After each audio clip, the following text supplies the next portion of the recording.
자, 오늘은 이 말씀을 통해서 한번 따라합니다. 신상을 만들지 말고, 신상을 만들지 말고 신상을 만들지 말고, 신상을 만들지 말고 이런 제목으로 은혜를 나누겠습니다.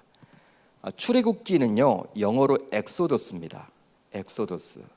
엑소더스의 뜻은 탈출, 이런 뜻이죠.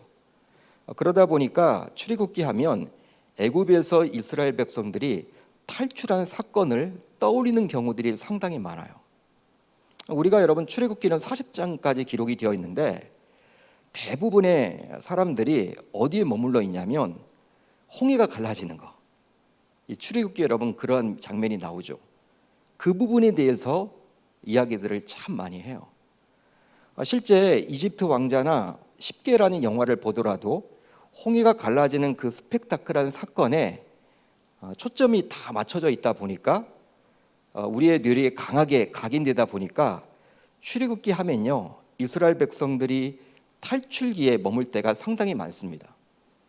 근데 그것만 있지 않아요. 출애굽기는요, 물론 여러분 탈출하는 그 장면이 나오죠. 중요하죠. 그걸 놓쳐서는 안 되겠죠. 그렇지만 출애굽기는 40장까지 기록이 되어 있는데 그것만을 말하고 있지 않습니다.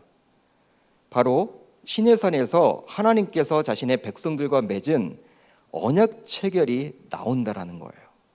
이 부분을 놓쳐서는 안 된다라는 거예요.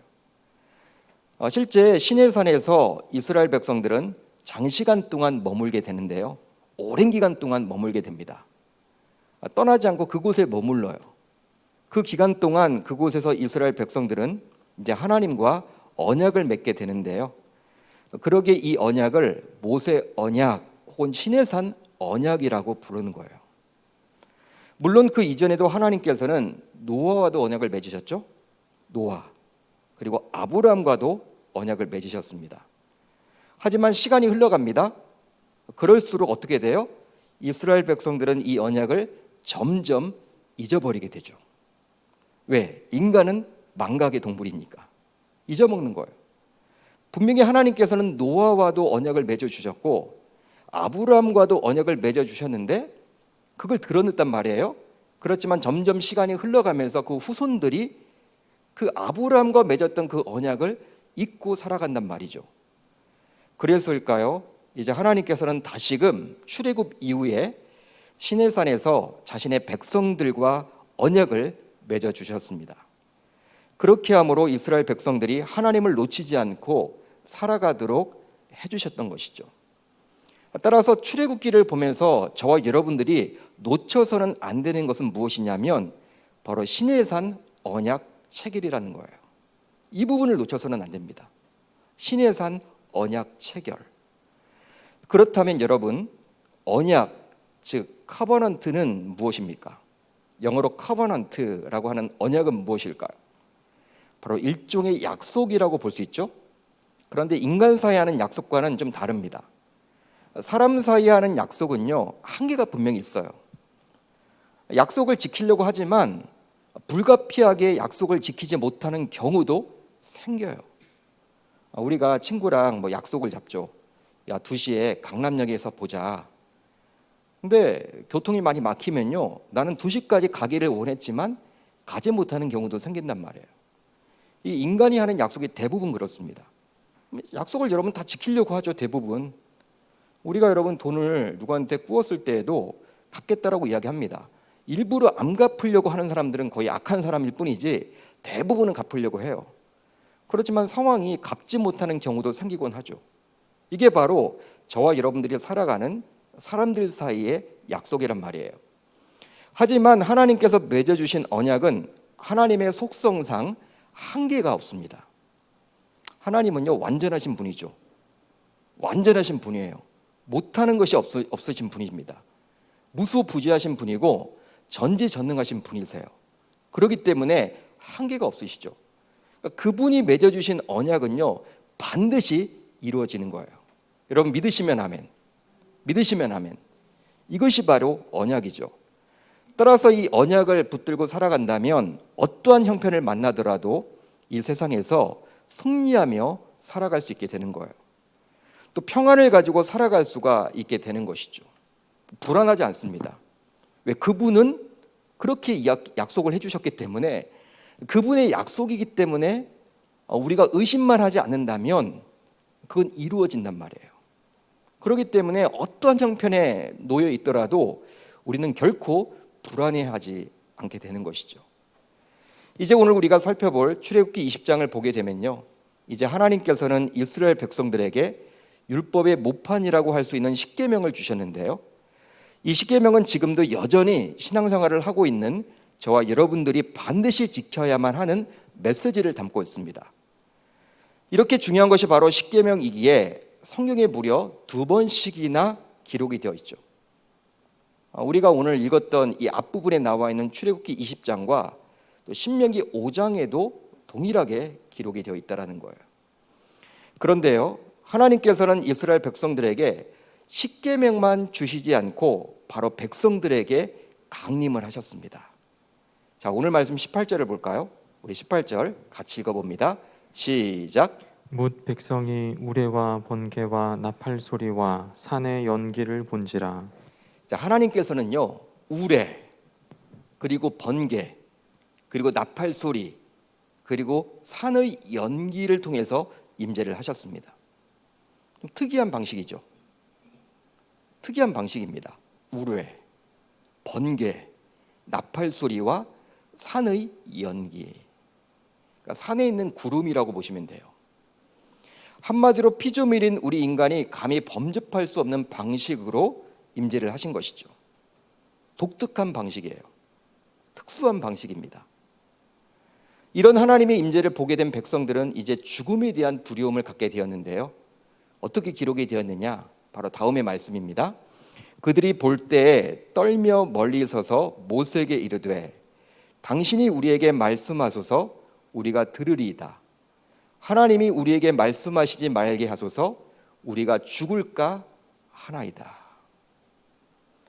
이런 죽음에 대한 두려움, 이것 때문에 백성들은 하나님으로부터 이제 직접 말씀을 듣기보다는 누구를 통해서? 모세를 통해서 듣기를 원했다라는 거예요. 하나님의 말씀만을 들을 때 막 두려움이 생기는 거야. 직접 말씀을 듣다 보니까. 그러다 보니까 중재자인 모세를 통해서 듣기를 기대합니다. 그걸 이제 이야기하는 거예요. 그렇습니다. 보통의 경우 사람들은 하나님을 직접 보기를 꺼려해요. 하나님을 잘 안 보려고 합니다. 그 이유가 있겠죠. 그 이유가 무엇입니까? 바로 하나님 앞에서 경건하게 살지 못하다 보니 하나님을 만난다는 것이 괜한 부담이 되고 두렵기 때문이죠. 하나님 보는 것 자체가 두려운 거예요. 왜? 하나님의 뜻대로, 하나님의 말씀대로 살지 못했기 때문에. 물론 평소에 경건하게 살아왔다면 하나님의 임재는 기쁨과 즐거움으로 가득 찬 잔치와 교제 시간이 될 텐데요, 하지만 당시 이스라엘 백성들은 평소 경건하게 살지 못하다 보니까 하나님의 현현이 두려웠던 것입니다. 여러분, 어떤 예를 들면 좋을까요? 어떤 예가 좋을까요? 부모와 자녀와의 관계를 예를 들어서 한번 제가 설명을 해볼게요. 부모님이 어디 지금 출타를 하는 과정 가운데 어린 자녀들이 아버지가 그렇게 소중히 여겼던 도자기를 깼어요. 도자기를 깼다고 칩시다. 어린 자녀들이. 여러분, 아주 어리지 않기 때문에 눈치가 있죠. 그러니까 부모님, 특별히 아버님이 정말 소중히 여기는 거다. 매일 닦는 거야, 도자기를. 그걸 자신들이 여러분 공놀이를 하다 깨트린 거예요. 여러분, 이제 부모님 돌아오게 되면 어떻게 될까요?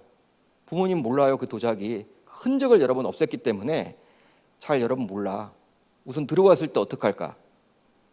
여러분, 자녀들이 부모의 여러분 눈치를 보게 되겠죠. 슬슬 피하겠죠. 뭐 부모님 왔는데 일부러 여러분 막 나와서 뭐 이렇게 하는 척 안 할 것 같아요. 모른 척 할 것 같아요. 왜? 여러분, 부모님 눈치를 볼 수밖에 없는 거죠. 왜? 부모님이 원하지 않았던 그 도자기를 깼기 때문에. 마찬가지예요. 하나님께 죄를 지었다고 하면 양심상 하나님과 가까이 할 수가 없는 거예요. 창세기 3장을 보게 되면 아담과 여자가 어떻게 합니까? 하나님께서 금하신 선악을 알게 하는 나무 열매를 따먹었죠. 하나님이 먹지 말라고 했는데, 먹으면 정령 죽으리라고 말씀하셨는데, 그러다 보니 어떻게 해요? 하나님의 낯을 피합니다. 하나님의 눈치를 보는 거예요. 눈치를 볼 수밖에 없는 거예요. 양심상 여러분 이것이 허락하지 않는 거예요. 여러분, 그렇다면 이제 여러분들에게 묻겠습니다. 여러분들은 과연 하나님을 직접 만나게 된다면 과연 두려워서 숨을 것 같습니까? 만약 하나님이 나타나신다면 여러분들에게 하나님이 두려워서 숨을 것 같으세요? 그것이 아니라면 오히려 그 하나님 앞에서 떳떳하게 기쁨으로 하나님과 교제를 나눌 것만 같습니까? 한번 여러분들 스스로 가슴에 손을 얹고 이게 1번입니까? 2번입니까? 한번 여러분들이 답을 한번 해보세요. 신자인 저와 여러분들 모두 하나님을 직접 만나는 순간 두려워서 숨지 않고 오히려 담대히 은혜로운 주님의 보좌 앞으로 나아갈 수 있는 삶을 살아야 할 줄로 믿습니다. 이것이 여러분 정답이겠죠. 하나님을 여러분 직접 만나뵐 수 있는 계기가 된다면 여러분, 하나님께서는 말씀으로 우리에게 말씀을 해주시지만 특별한 경우 또 만나 주시기도 하잖아요. 근데 만나 주실 때 우리가 하나님을 피하지 않고 그 하나님 앞에 떳떳하게 살 수 있도록 우리가 항상 그 부분에 신경을 써야만 한다는 것이죠. 이처럼 당시 백성들이 하나님을 두려워하게 되자 이제 모세는 백성들에게 하나님께서 임재하신 이유에 대해서 말씀을 해주셨는데요. 자, 오늘 본문 20절을 볼까요? 우리 20절을 같이 읽어봅니다. 시작. 모세가 백성에게 이르되 두려워하지 말라.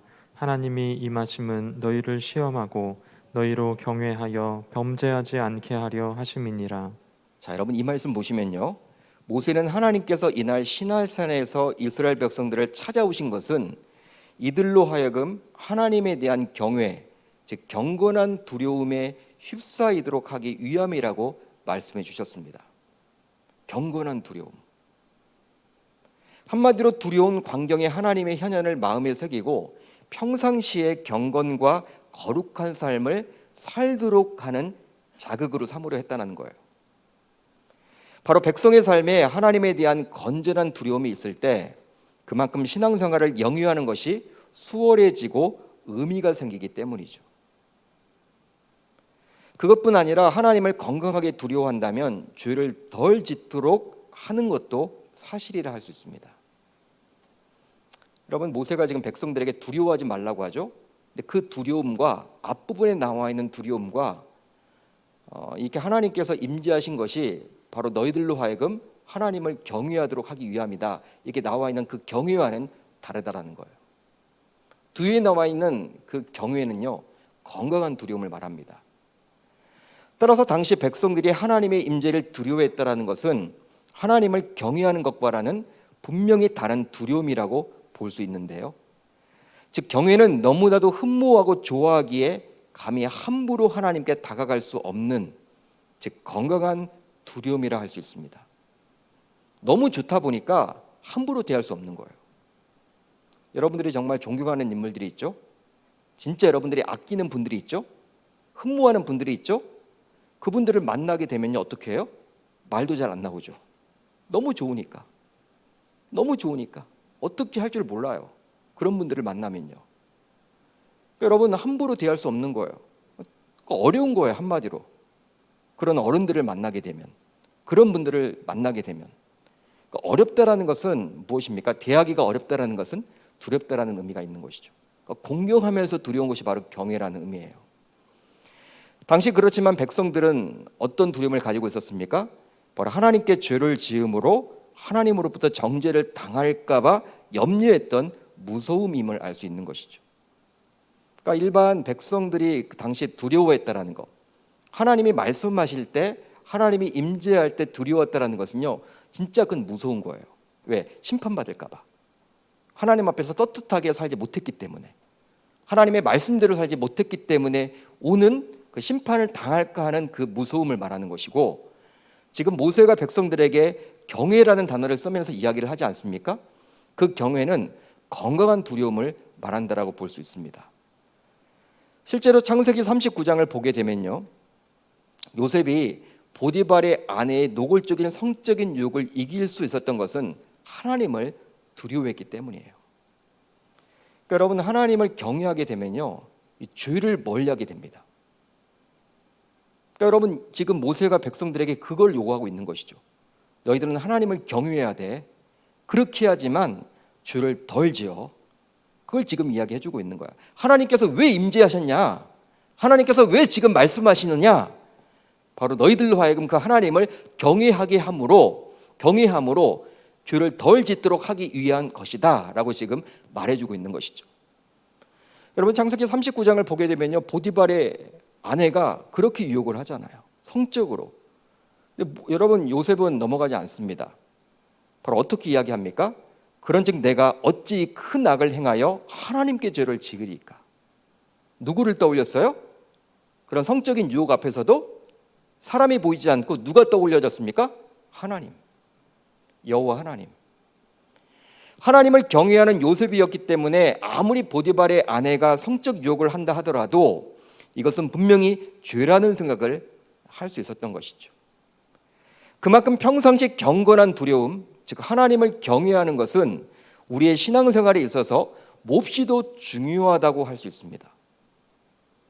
바로 하나님을 경외한다면 죄에서 멀어질 수도 있기 때문이죠. 여러분 지금 그 이야기를 하고 있는 거예요. 모세가. 야, 너희들 두려워하지 마. 이렇게 하나님이 임재하는 것, 하나님께서 지금 시내산에서 말씀하시는 것, 우리의 모습으로, 번개의 모습으로, 나팔 소리로, 그리고 산의 이렇게 연기로 나타나시는 것은 바로 무엇이냐면 너희들로 하여금 건강하게 하나님을 두려워하게 해서 너희들로 하여금 죄를 덜 짓도록 하기 위한 거야. 이제 하나님 두려워하지 마, 그 말이에요. 그래서일까요? 시편 기자는 다음과 같이 말씀을 해줍니다. 여호와는 자기를 경외하는 자들과 그의 인자하심을 바라는 자들을 기뻐하시는도다. 여호와는 자기를 경외하는 자들을 기뻐하신다. 이런 말이에요. 따라서 기도하기 위해서 모인 저와 여러분들 모두 평상시에 경건 훈련에 힘써 거룩하게 살아감으로 하나님을 경외하는 자가 되어서 하나님을 기쁘시게 하는 자들이 모두 되셔야 할 줄로 믿습니다. 이제 모세는 백성들의 간곡한 호소에 응답하사 자신이 먼저 하나님의 말씀을 듣고 백성들에게 전달코자 이제 백성들을 뒤로 한 채 하나님이 계신 곳으로 다가가게 되었어요. 왜? 백성들이 그걸 요구하니까. 어떤 의미로서는요, 하나님께서 십계명은 직접 백성들에게 주셨죠. 하나님께서 직접 주신 겁니다. 마찬가지로 그 십계명 이후에 율법 여러 가지 조항들이 나오는데 그 조항들도 모세를 거쳐서 주려고 하는 마음이 없었어요. 처음에는 하나님께서 직접 백성들에게 직접 주고자 하는 마음이 있었어요. 근데 백성들이 자꾸 두려워하고 모세를 통해서 받기를 원하자 하나님은 이제 모세를 통해서 여러 율법 조항에 대해서 말씀을 해줍니다. 여러분 그 내용이 바로 22절 이하를 보면 잘 기록이 되어 있죠. 그래서 22절 이하를 보게 되면 하나님께서는 모세를 중재자로 삼아서 여러 율법의 조항들을 말씀해 주고 있음을 잘 기록해 주고 있어요. 십계명을 주신 이후 이제 여러 율법 조항에 대해서 하나님께서는 백성들에게 말씀해 주셨는데요. 이제 다음 부분이 중요합니다. 그렇다면 가장 먼저 하나님께서 주신 율법 조항은 무엇일까요? 10가지 제명을 딱 주시고 난 다음에 이제 가장 먼저 주신 율법 조항은 무엇일까요? 제가 말씀드렸습니다. 십계명은 여러 율법 조항의 모판이라고 할 수 있겠죠. 그 다음에 여러분 쭉 해설서가 나와요. 10가지 계명에 대한 해설서가 이제 20장 하반부터 나온단 말이에요. 가장 먼저 여러분 나오는 부분이 무엇입니까? 그 율법 조항이 무엇입니까? 가장 먼저 주셨다는 것은요, 몹시 중요하기 때문에 하나님이 주신 것이라고 보시면 돼요. 우리가 여러분 무엇을 설명할 때에도 여러분 앞부분을 여러분 강조하고자 하면요, 그 앞부분에다가 여러분 중요한 것들을 이야기하죠. 여러분 그렇지 않겠습니까? 사람도 여러분 집중해야 되잖아요. 집중. 여러분 그렇기 때문에 뭔가 여러분 강조를 할 때는요, 말하고 싶은 그 짧은 시간에 뭘 말하려면요, 그 부분을 딱 이야기하고 나서 여러분 이야기를 하잖아요. 전개를 한단 말이에요. 그러니까 마찬가지로 십계명을 주시고 난 다음에 이제 그 십계명에 대한 여러 가지 설명들을 한단 말이에요. 그런데 그 율법 조항을 지금 해설서 같이 이야기를 하는데 가장 먼저 이야기하고 있는 것이 과연 뭐냐라는 거예요. 여러분 그것을 안다면요, 하나님이 그만큼 그것을 강조하고 중요하게 여기고 있음을 깨닫게 되는 것이죠. 그것이 무엇입니까? 바로 신상을 만들지 말라입니다. 신상을 만들지 말라. 자, 오늘 본문 22절로 23절을 보겠습니다. 우리 한번 같이 읽어봅니다. 시작. 내가 하늘로부터 너희에게 말하는 것을 너희 스스로 보았으니 너희는 나를 비겨서 은으로나 금으로나 너희를 위하여 신상을 만들지 말고. 자, 보세요. 하나님께서는 우레와 번개와 나팔 소리와 산의 연기를 통해서 이스라엘 백성들에게 임재해 주셨는데요. 그러다 보니 백성들은 하나님의 음성을 들었을 뿐이었습니다. 그러기에 백성들은 하나님의 형상이라고 해서 은과 금을 가지고 신상을 만들어서는 결코 아니 되었어요. 여러분 한번 생각을 해보세요. 하나님이 어떤 모양일까? 우레, 번개, 또 뭐가 있습니까? 나팔 소리, 또 무엇이 있습니까? 산의 연기. 한번 여러분들이 그려보세요. 그려집니까, 여러분?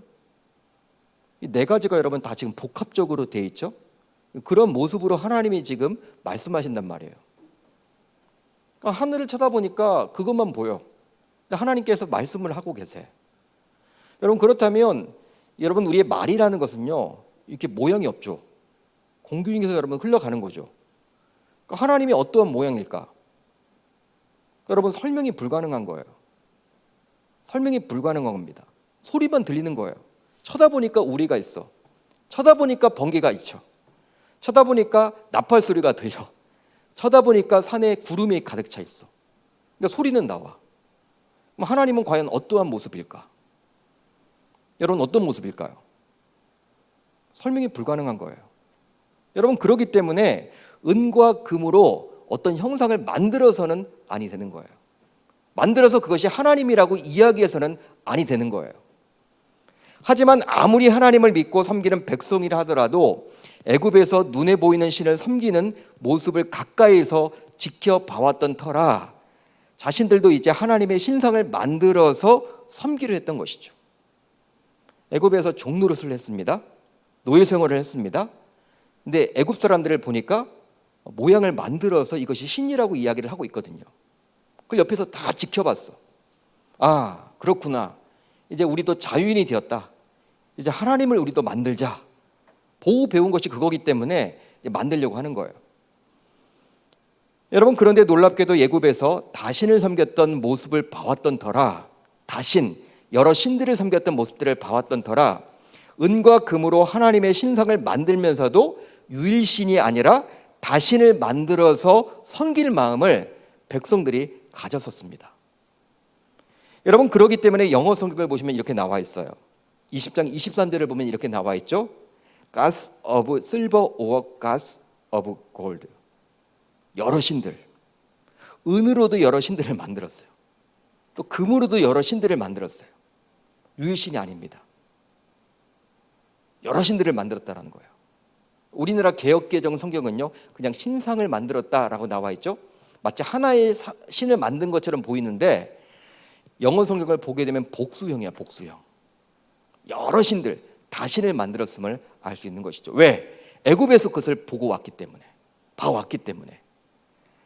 즉 은과 금으로 신들을 만들어서 그것을 하나님이라고 해서는 결코 해서는 안 되었는데 백성들은 지금 그렇게 하고 있다는 거예요. 그렇습니다. 이렇게 눈에 보이는 형상을 만들어서 그것을 하나님이라고 여기며 섬기는 것은 우상숭배라고 할 수 있는데요. 이것은 10계명 2계명에서도 분명히 금지하고 있는 내용이죠. 이렇게 나와 있습니다. 너를 위하여 새긴 우상을 만들지 말고 또 위로 하늘에 있는 것이나 아래로 땅에 있는 것이나 땅 아래 물속에 있는 것에 어떠한 형상도 만들지 말며, 분명히 하나님께서는 제2계명에서 이렇게 말씀을 해주셨어요.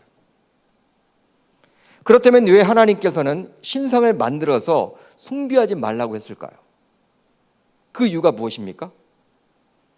우선 어떤 형상을 만들어서 그것을 하나님이라고 한다면 하나님을 그 형상 안에 가두는 것이기 때문입니다. 여러분 잘 들어보세요. 어떤 형상을 만들어서 그것을 하나님이라고 한다면 하나님을 그 형상 안에 가두는 꼴이에요. 그렇죠? 실제로 인간은 자신의 눈으로 봐야지만 믿을 수 있다고 여기곤 해요. 그 이유가 무엇일까요? 나는 봐야지만 믿어. 이런 분들이 있죠. 나는 내가 보지 않으면 믿지 않을 거야. 나는 좀 봤으면 좋겠다. 여러분, 이런 분들은요, 자기 자신을 사랑하는 거예요. 그리고 자기 자신을 의지하는 분이고 자기를 믿기 때문에 그런 말을 하는 것이죠. 인간이 여러분 다 그래요. 그러다 보니 인간은 눈에 보이지 않는 하나님을 더 잘 믿겠다며 어떤 형상을 만들어 놓고 그것을 하나님이라고 여깁니다. 그런데요, 그렇게 되면 하나님을 그 형상 안에 가두는 꼴이 되어버리는 것이죠. 여러분, 실제로 하나님은 어떠한 분이십니까? 여러분, 하나님이 어떠한 분이세요? 하나님은 무한하신 분으로서 시공간을 초월하시고 무소부지하시고 전지전능하신 분이십니다. 그리고 영적 존재이기에 우리 눈으로 볼 수 없다라고 분명히 성경은 말을 해주고 있죠. 하나님은 볼 수 없는 분이에요. 왜? 영적인 존재이기 때문에 우리 육안을 가지고서는 볼 수 없습니다. 그렇게 크신 분이 우리가 믿는 여호와 하나님이신데 유한한 형상을 만들어서 하나님이라고 한다면 이것은 그 유한한 형상 안에 하나님을 가두는 꼴이 되어버리는 거예요. 여러분, 그렇지 않겠습니까? 하나님이 얼마나 크신 분인데 하나님은 어떻게 여러분 그 신상 안에 가둘 수 있단 말입니까? 그러게 영적 존재인 하나님을 어떤 눈에 보이는 형상으로 만들어서는 결코 아니 되는 것이죠. 여러분, 그렇기 때문에 하나님은요, 갇혀 지내는 분이 아니잖아요. 가둘 수 없는 분이 아니시잖아요. 교회 안에만 머물러 계시는 분이 아니잖아요. 하나님은 이 세상 어느 곳에 계시잖아요. 어느 곳에 드신지 다 계시잖아요. 시공간을 초월하시잖아요. 그렇기 때문에 아무리 여러분 뭐 은과 금이 좋다 하더라도 그걸 가지고 어떤 형상을 만들어서 그것이 하나님이다라고 말할 수 없는 거예요. 하나님은 그렇게 하지 말라는 거예요. 다음으로 어떤 형상을 만들어서 그것을 하나님이라고 한다면 이것은 하나님이 아니라 오로지 자기 자신을 위해서 만든 것에 불과하기 때문입니다. 여러분, 그렇기 때문에 십계명의 제2계명에서도 하나님께서는 다음과 같이 말씀을 해주셨어요. 잘 보세요. 너를 위하여 새긴 우상을 만들지 말고. 너를 위하여 새긴 우상. 또 여러분 23절 하반절에도 이렇게 나옵니다. 너희를 위하여 신상을 만들지 말고. 그러니까 우상을 만든다라는 것은요, 우상을 만들어 놓고 그것이 하나님이라고 이야기를 하는데 말은 그렇게 하면서도 정작 누구를 위해서? 하나님을 위해서 하는 것이 아니라 우리 자신을 위해서 하는 것임을 지금 하나님은 이야기해 주고 있는 거예요. 그렇습니다. 우상을 만들어 섬기는 분들은 하나님을 믿고 섬기는 분들이 결코 아니에요. 왜냐하면 자신의 필요에 의해서 우상 숭배를 하는 것이기 때문이죠. 그러기에 말로는 신이라며 떠받들지만 사실은 무엇이든지 자기가 바라는 대로 해주는 종처럼 생각한다고 볼 수 있습니다. 마치 알라딘의 램프에 나오는 지니처럼 말이죠. 여러분, 알라딘의 램프를 보면 지니 나오잖아요. 지니에게 여러분 뭘 다 해달라고 요구하잖아요. 해주잖아요. 따라서 자기를 위해서 하나님의 형상으로 우상을 만들어 숭배해서는 결코 아니 되겠죠. 그걸 여러분 지금 이야기해 주고 있는 거예요. 너희들 왜 우상 숭배를 하려고 하느냐? 나를 위한 것이 아니다. 그건 너 자신을 위해서 하는 거야. 그런데 말로는 뭐 나를 섬긴다고 하면서도 그거 하지 말아라, 그 말이에요 지금. 여러분, 물론 요즘은 그렇게 대놓고 구약 시대처럼 우상 숭배를 하진 않죠. 대놓고 하진 않습니다. 하지만 자신이 이루고 싶은 소망, 자신이 이루고 싶은 욕구, 자신이 이루고 싶은 야망을 위해서 교회에 출석하여 예배도 드리고 또 신앙생활을 한다면 어떤 의미로 구약 시대의 우상 숭배자와 같다라고 할 수 있어요. 여러분, 교회를 왜 다니세요? 왜 교회에서 여러분 열심히 봉사를 하십니까? 왜 헌금을 하십니까? 여러분들의 뭔가 소망을 이루기 위한 목적 때문에 그렇게 하십니까? 그런 목적을 가지고 한다면 내 자녀가 잘 되고 내가 복 받고 내가 이 세상에서 편리하게 살고 편안하고 좋은 대학 보내고 그런 목적만을 위해서 그렇게 하고 있다면 여러분들이 바로 우상 숭배자라는 거예요. 다를 바가 없다라는 거예요. 왜? 자기 자신을 위해서 신상을 만드는 것과 별반 다를 바가 없기 때문이죠. 여러분, 즉 하나님의 뜻을 구하기보다는 자신이 당하고 있는 고난을 해결하고자 기도하고 있다면 또 이것도 우상 숭배와 같다라고 할 수 있습니다. 바로 나를 위해서 신상을 만든 것이나 나의 유익을 위해서 기도하는 것이나 별반 다를 바가 없기 때문이죠. 그러니까 여러분, 기도를 보면요, 지금 우리가 어떤 기도를 하고 있는지를 보면 내가 지금 우상을 숭배하고 있는지가 보인다라는 거예요. 여러분, 하나님께서 왜 우리들에게 먼저 그의 나라와 그의 의를 구하라고 했을까요? 여러분, 그렇게 말씀하신 이유가 뭘까요? 그거 하라는 거예요. 그게 중요하다라는 거예요. 내 뜻이 중요하지 너희 뜻이 중요한 것이 아니라는 거예요. 내 뜻이 이루어지면 너희들은 이 세상에서 잘 될 수밖에 없다라는 거예요. 근데 우리는 자꾸 눈에 보이는 것들, 이것만을 여러분 달라고 하죠. 그렇지만 그거 줬을 때 그것이 과연 행복으로 여러분 이끄는 길일까요? 저는 그렇다고 여러분 보지 않습니다. 우리는 여러분 미래를 내다보지 못해요. 하나님은 내다보시죠. 하나님은 우리의 미래까지도 다 알고 계시죠. 그렇기 때문에 우리는 필요하다고 생각하는 것을 여러분 간구하지만, 그거 해달라고 하지만, 여러분 그것이 이루어졌을 때 진짜 그것이 여러분 행복으로 이끄는 길이냐? 여러분 물음표로 남을 수밖에 없다라는 사실이에요. 따라서 이 밤 저와 여러분들 모두 하나님께서 가장 중시 여긴 이 우상 숭배에 대한 경고를 결코 가볍게 여겨서는 아니 될 줄로 믿습니다.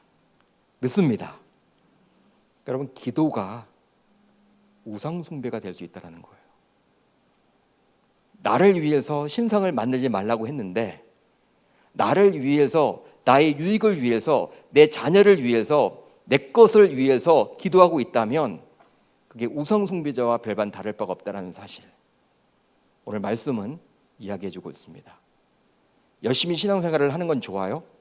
그렇지만 세상에서 잘 나가기 위해서, 복받기 위해서 그냥 눈에 보이는 그런 것만을 위해서 여러분가 신앙생활을 하고 있다면 나는 어쩌면 우상 숭배자와 별반 다를 바가 없다라는 사실이에요. 우리가 여러분 왜 하나님 앞에 예배를 드려야 됩니까? 그 안에는 여러분 분명히 감사가 들어가 있죠. 바로 나를 아무것도 아닌데 거저 나를 구원해 주셨기 때문에 그것에 대한 감사의 차원에서 하나님이 그렇게 원하시는 예배를 드리는 거예요. 저와 여러분들 모두 오늘 말씀에 나와 있는 신상을 만들지 말라, 이 말씀을 꼭 기억하셔서 나는 이제는 우상 숭배자로 살지 않겠노라고 다짐하고 결단하고 돌아갈 수 있기를 우리 주님의 이름으로 축원합니다.